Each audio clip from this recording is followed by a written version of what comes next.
Thank you for your attendance. Welcome to the Committee on Budget and Fiscal Review. We have an informational hearing today on our CalFresh program, and I want to welcome a few new members to our committee. Senator Mitchell is joining us. Very pleased to have you.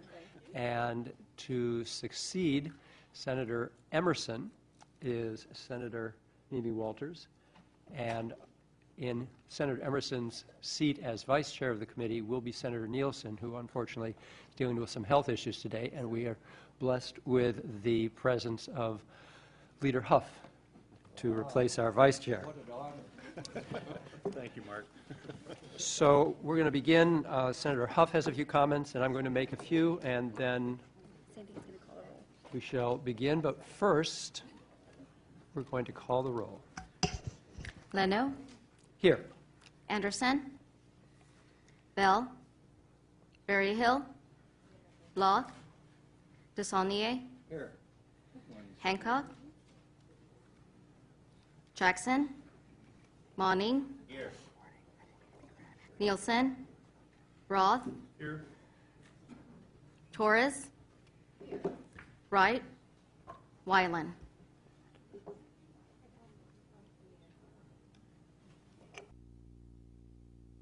We will begin as a subcommittee, but we will not be taking any action today. In any case, Senator Huff. Thank you, Mr. Chair, and thank you for calling this full budget hearing. I can't imagine a more spectacular way to start a new year than in a budget hearing, but do appreciate that the hearing is at least a partial response to a letter that was crafted and sent to you by Senator Emerson and myself back in September in the wake of numerous reports that California has long-term and ongoing fraud enforcement problems with CalFresh. In that letter, we asked for the hearing to include testimony from the state auditor as well as the district attorneys and field investigators who actually investigate and prosecute the fraud cases. As I look at the agenda today, I do see that these representatives are not here, and I understand they were not invited to participate on the panel or don't see them on the agenda today. I am concerned that their absence on the panel, the facts may not get a full and fair hearing, or no disrespect to the panel, but how you see a problem depends on your perspective of it. And certainly to get balance, those that are investigating the fraud should be a full part of the discussion. I'm certain the administration will tell us everything's right on track rather than tell us the problems and gaps they failed to address. I would also note, presuming your response, that a short public comment at the end is no substitute for participating on the panel. Those are not equivalent actions. That said, I'll keep an open mind as we move forward and hope that we'll be able to have a well-rounded and informed conversation on the state's program integrity efforts. Thank you, Mr. Chair. Thank you, Senator Huff.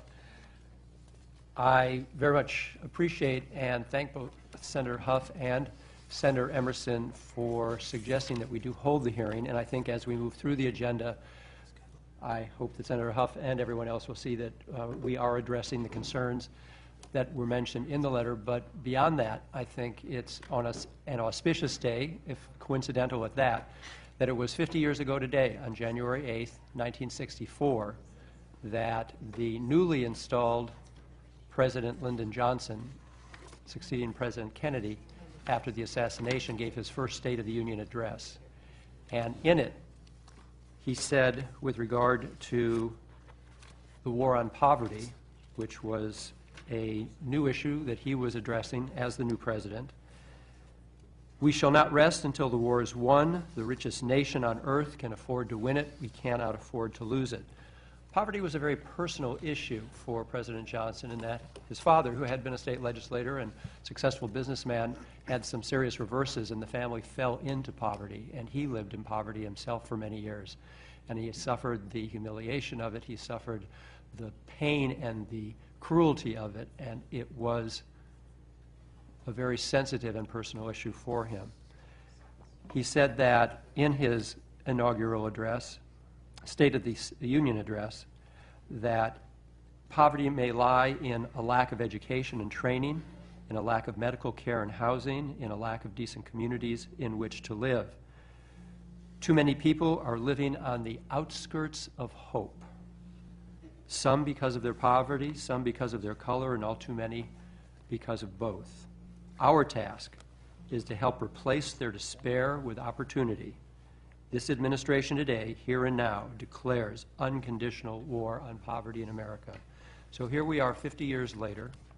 Of course, coming from those words, strong words, from a conservative Southern Democrat, came the landmark programs of Medicare, Medicaid, and food stamps.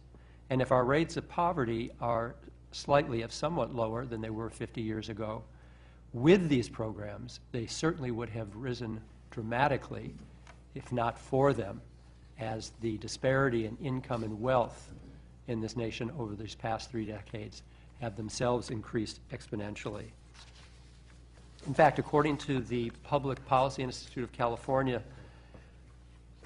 without CalFresh alone, an additional 2 million Californians would fall below their CCIP threshold, poverty threshold. Another 6% of this state kept from poverty due to this federally funded program we're addressing today.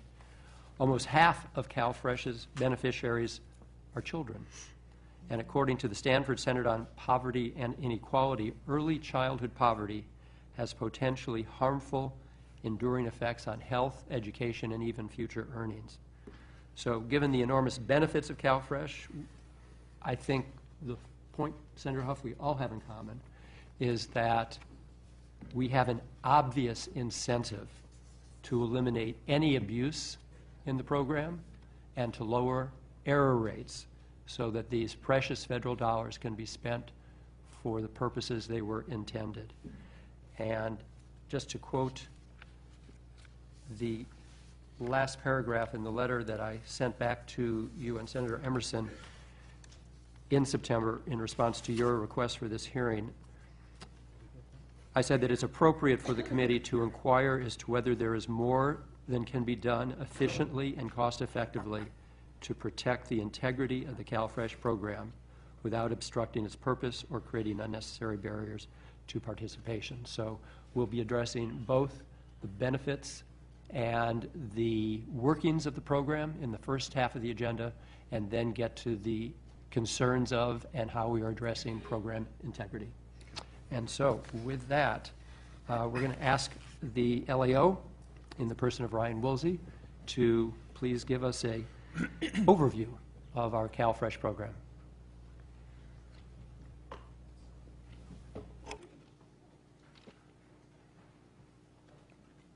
Welcome, Mr. Woolsey.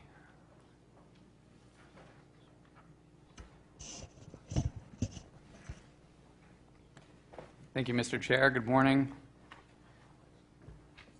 This morning I've been asked to provide some brief background on the CalFresh program.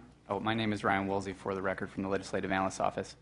I've been asked to provide some brief background on the CalFresh program and specifically a little bit about the participation rate in the program and the efforts the state has put forward to address the low participation rate. I'll be speaking from a handout that was included in your packets. CalFresh is California's version of the Federal Supplemental Nutrition Assistance Program, or SNAP, and provides food assistance to more than 4.2 million Californians. This food assistance is provided on electronic benefit cards, which are similar to bank cards and are used to purchase allowable food items at participating retailers. The amount of food benefits that a household receives varies with the size of the household and also with the amount of earnings that the household has, such that larger households receive relatively more and households with higher earnings receive relatively less. As you can see at the bottom of page 1, in 2012-13, the average CalFresh household consisted of 2.2 members and received a benefit of approximately $330 a month. Page 2 describes some of the basic eligibility requirements in the CalFresh program. First, households must have gross income less than 130% of the federal poverty level, which is currently a little more than $25,000 a year. After several deductions are applied to that gross amount, the net income must be less than 100% of federal poverty level. Individuals must be U.S. citizens or have qualified legal immigrant status in order to receive CalFresh benefits. And individuals that are convicted of drug-related felonies are generally ineligible to receive assistance, except in cases where the conviction is for possession and a drug treatment program has been completed. Finally, recipients of aid in the SSI-SSP program, which provides cash assistance for the aged, blind, and disabled, are categorically ineligible for CalFresh assistance. And this dates back to a state policy decision known as the cash out, in which the state portion of the SSI-SSP grant was increased slightly in lieu of providing food assistance in a separate program. Page 3 describes the funding for the CalFresh program.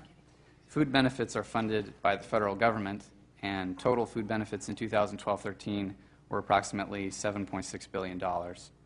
Administrative functions in CalFresh are performed by counties, and cost for this administration is split 50% federal government, 35% state, and 15% counties, with the total administrative costs in 2012-13 of approximately $1.7 billion.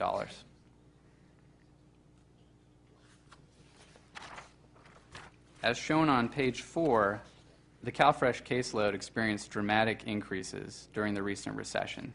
Specifically, from 2006-07 to 2012-13, the number of individuals enrolled in the program more than doubled. This increase continues, although the rate of increase is slowing as the overall economy improves. Despite this sharp caseload increase, the rate of participation in CalFresh is low. The United States Department of Agriculture estimates that in federal fiscal year 2010, only 55% of individuals who were eligible for CalFresh actually participated and received assistance. This is lower than the national average for the same period, 75%, as well as the rates of every other state for the same period. This rate provides very valuable information for the state, but it's important to understand a little bit about how the rate is calculated. And as you can see on page 5, the rate is calculated as the actual number of participating individuals divided by the estimated number of eligible individuals. Because we don't have administrative records for individuals who are eligible but don't participate, the Department of Agriculture has to estimate the number of eligible individuals and does this using sample data. The result of using sample data is that, number one, the estimate is subject to some uncertainty. Number two, it's not available until 2 or more years after the fact. And 3, it's limited to the state level. Now, despite the absence of exact data, there is general consensus that certain populations in the state are underrepresented in the CalFresh caseload. 3 of these are working households, seniors, and immigrant households. And there have been many reasons put forward by different stakeholders as to why these populations are underrepresented. And some of these include burdensome application requirements, some of which have been changed, confusion about eligibility rules, and misperceptions or general lack of knowledge about the program's purpose. Increasing CalFresh participation has been a high priority for both the legislature and the administration in recent years, and several policy changes have been made in the CalFresh program to address the suspected reasons for low participation. Page 7 displays several of the major changes. I'll mention just a few in the interest of time.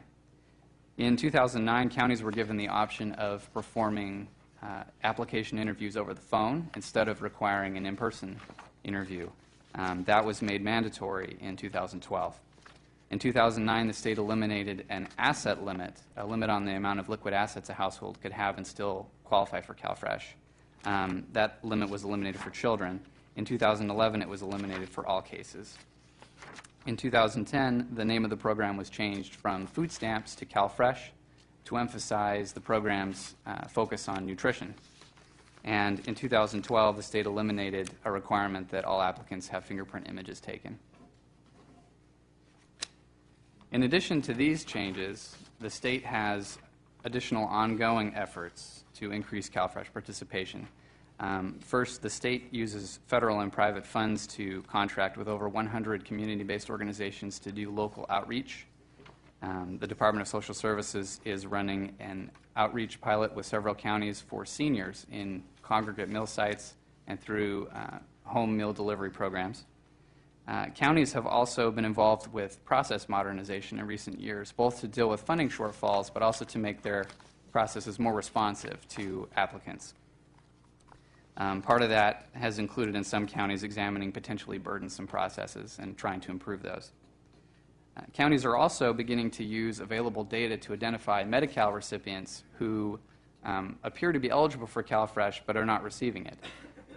Counties then can reach out to these individuals and offer help in applying for CalFresh. This is known as InReach. And finally, the implementation of the Affordable Care Act is expected to result in a large increase in the number of individuals eligible for Medi-Cal and enrolling in Medi-Cal. Many of these are estimated to be eligible for CalFresh, and some of those that are eligible may not be participating, and the state has taken several steps to connect these newly eligible Medi-Cal enrollees with CalFresh assistance.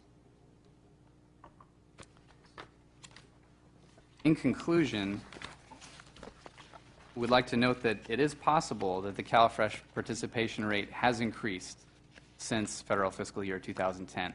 In view of the many changes that have been made, it's reasonable to assume that more than 55% of eligible individuals currently participate.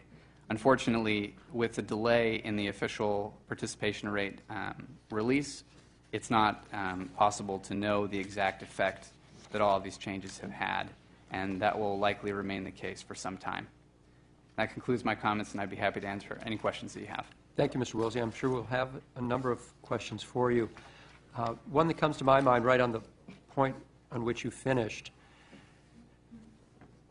with regard to our low participation rate, looking at your bar graph on page 4, we can see, if we only look as far as 2009-10, the significant increase in the raw number of people participating. But that 55% does come from around 2010. We don't have anything more recent because of the delay in the federal numbers. That's correct. So we see this significant increase in Californians participating, but our participation rate staying about the same at 55%. So can one conclude that the number of those Californians who became eligible also increased at the same rate? That's correct, and that likely is what happened. During the recession, the unemployment rate was very high, and the number of individuals who were eligible also increased at probably a similar rate as those that started participating. Millions were finding their gross income at below 130%, no more than 130% of federal poverty level. That's correct. And they're adjusted at no more than 100% of federal poverty level. That's a large number of people to be living on such small amounts of income.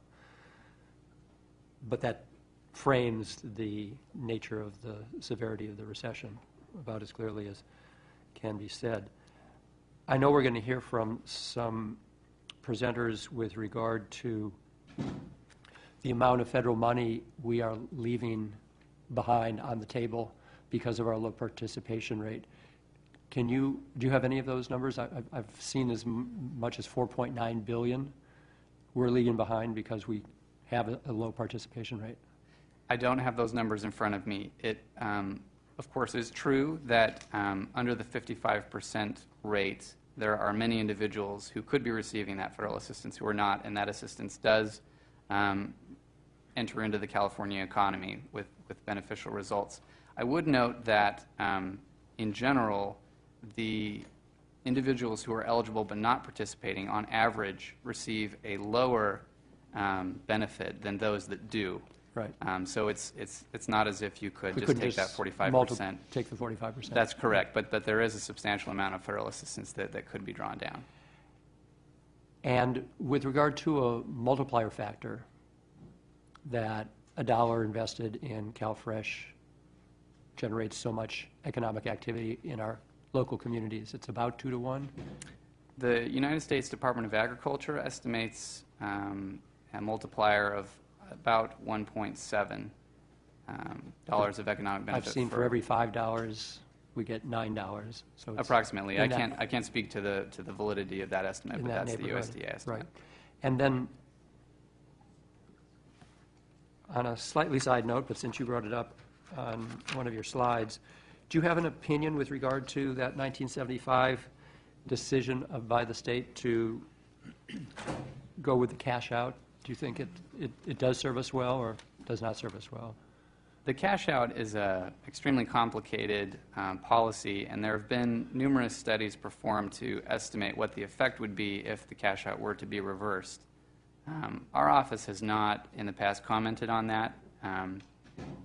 Believe the studies have found that in general reversing the cash out could result in some increased amount of enrollment in CalFresh, but may result in decreased benefits for certain portions of the caseload, and so there's some significant trade-offs to be investigated there. So inconclusive?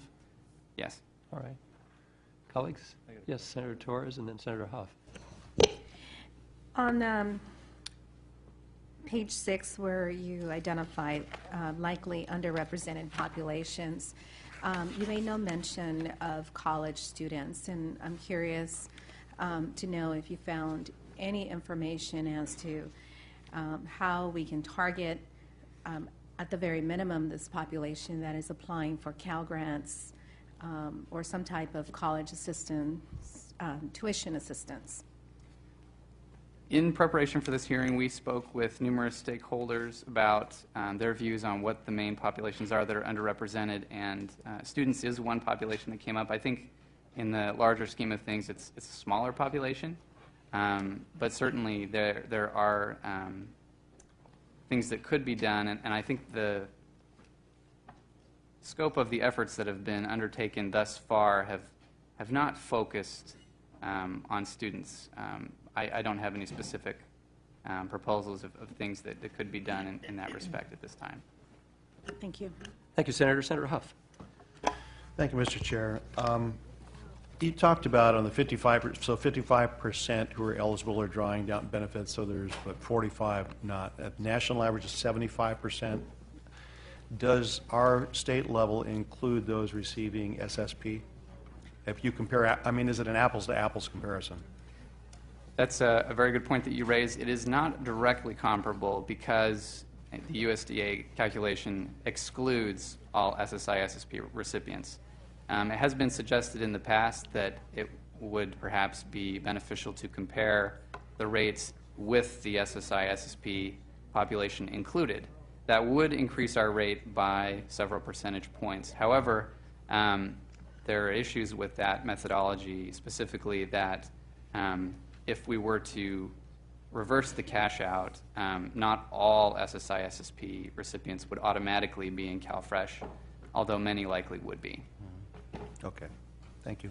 That is a good point, and quite likely some of our presenters that might have some more information for us on that.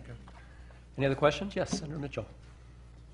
Thank you very much, Senator. I appreciate that the impetus for today's hearing was the concern about program integrity, but it just seems challenging to have a conversation about CalFresh outside of the context of our new federal reality and the November cuts that happen at the federal level. So will the LAO be prepared to talk a little bit about, what's our new world order with regard to CalFresh, or will one of the other panelists be able to incorporate that into their presentations at all? Certainly, I can provide some comments on that. You referred to the change that took place in November. What happened there was during the recession, as part of the American Recovery and Reinvestment Act, CalFresh benefits were increased above inflation ahead of schedule, so to speak. And the legislation contemplated that once inflation caught up with that increase in benefits, the increase would then naturally disappear. Congress subsequently appropriated funds that were intended to cover that increase for other purposes, and as a result, the benefit boost expired before inflation caught up. That resulted in families having a nominal decrease in the benefits that they receive, up to about $30 or $40 a month. It's a difficult situation also because benefits increased with certain cost of living adjustments in October and then immediately decreased in November.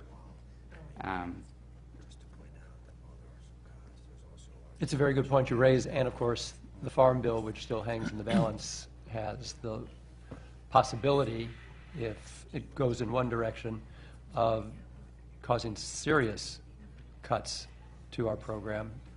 Do you have any numbers for California if one decision is made as opposed to another?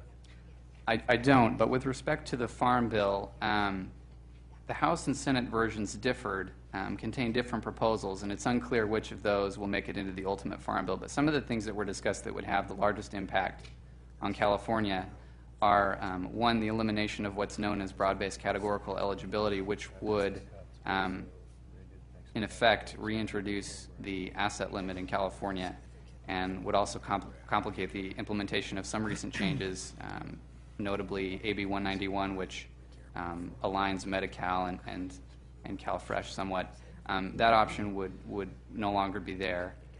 Second, California has what's known as Heat and Eat, where we provide a small utility assistance benefit from a limited block grant. And because we provide that assistance, current federal regulations allow us to increase CalFresh assistance for many households. The House Farm Bill version contemplated requiring a substantially larger utility benefit before we could increase the benefits in that way, probably making the Heat and Eat program extremely difficult to continue in California. Senator Mitchell, did you have a follow-up question? Not a follow-up question, just throwing up my hands that as we look at our current situation where our participation rate is the lowest in the country, where we as a legislature have attempted to eliminate some of the barriers to the program, that what you just shared could reverse all of that, and so our numbers could skyrocket even higher. And so while we're spending our effort talking about program integrity, there'll be 3 people on CalFresh in the whole state of California. Total. Thank you very much. Thank you, Senator. Senator Monning. Well, thank you, Mr. Chair, and thanks to LAO office for this helpful overview. Kind of a follow-up to Senator Mitchell. Have you been able to do any projections of increased eligibility of Californians based on the curtailment of unemployment insurance benefits? It seems like that's going to have a drastic impact on income levels of Californians. I don't know if there's any correlation between those eligible for unemployment insurance benefits and whether that keeps them out of eligibility for CalFresh, and now if they lose that unemployment insurance, they would become newly eligible for CalFresh. Any, maybe not specific numbers, but just a sense of impacts of the curtailment of unemployment insurance benefits for the unemployed? We don't have a specific estimate. In our work to estimate caseloads, we have observed that there likely is a connection between the end of extended unemployment benefits, but I can't comment as to the magnitude. That is yet another looming concern. Colleagues, if we've expended our questions for Mr. Woolsey. Do you have one? Sure, Senator Huff. Thank you, Mr. Chair. You talked about the federal program cutting back perhaps eligibility. Didn't we expand, or didn't they expand eligibility 3 or 4 years back, where they included able-bodied, childless adults in the equation that significantly expanded the benefits? I believe what you're referring to is the work requirement for able-bodied adults without dependents. Under normal circumstances, under federal law, certain cases, known as able-bodied adults without dependents, are required to participate in work or training activities for at least 20 hours a week. If not, they're limited to 3 months of CalFresh assistance in a 3-year period. Federal regulations also provide that in situations where there's a recession, where unemployment rates are above certain thresholds, states can obtain waivers of this requirement. California law requires the Department of Social Services to apply for such a waiver, and California is currently under such a waiver at this time and will be through the end of September of this year. Do you know how many people we have added to our waiver? The able-bodied adults without dependents population is approximately 10% of the overall CalFresh caseload, somewhere in the neighborhood of 600,000 individuals. Yeah. But These are individuals that may have been on the caseload previously. The waiver just means that the work requirement is not currently in force. Okay, and so we'll probably have more than 3 people that Senator Mitchell referenced. I might also say, I guess part of the reason that we addressed this and wanted to have the hearing is USDA suggested it was about $70 million in fraud, and that seems like that's a lot of money available for services. That's certainly, we recognize people need a helping hand from the government. We want to be there. We just want to make sure it's used for those that are truly in need of help. So, appreciate it. Thank you, Mr. Chairman.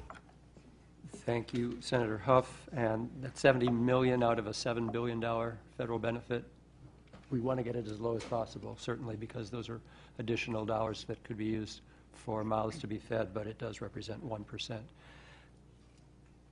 I think we have asked you all our questions. Thank you very much, Mr. Wilsey.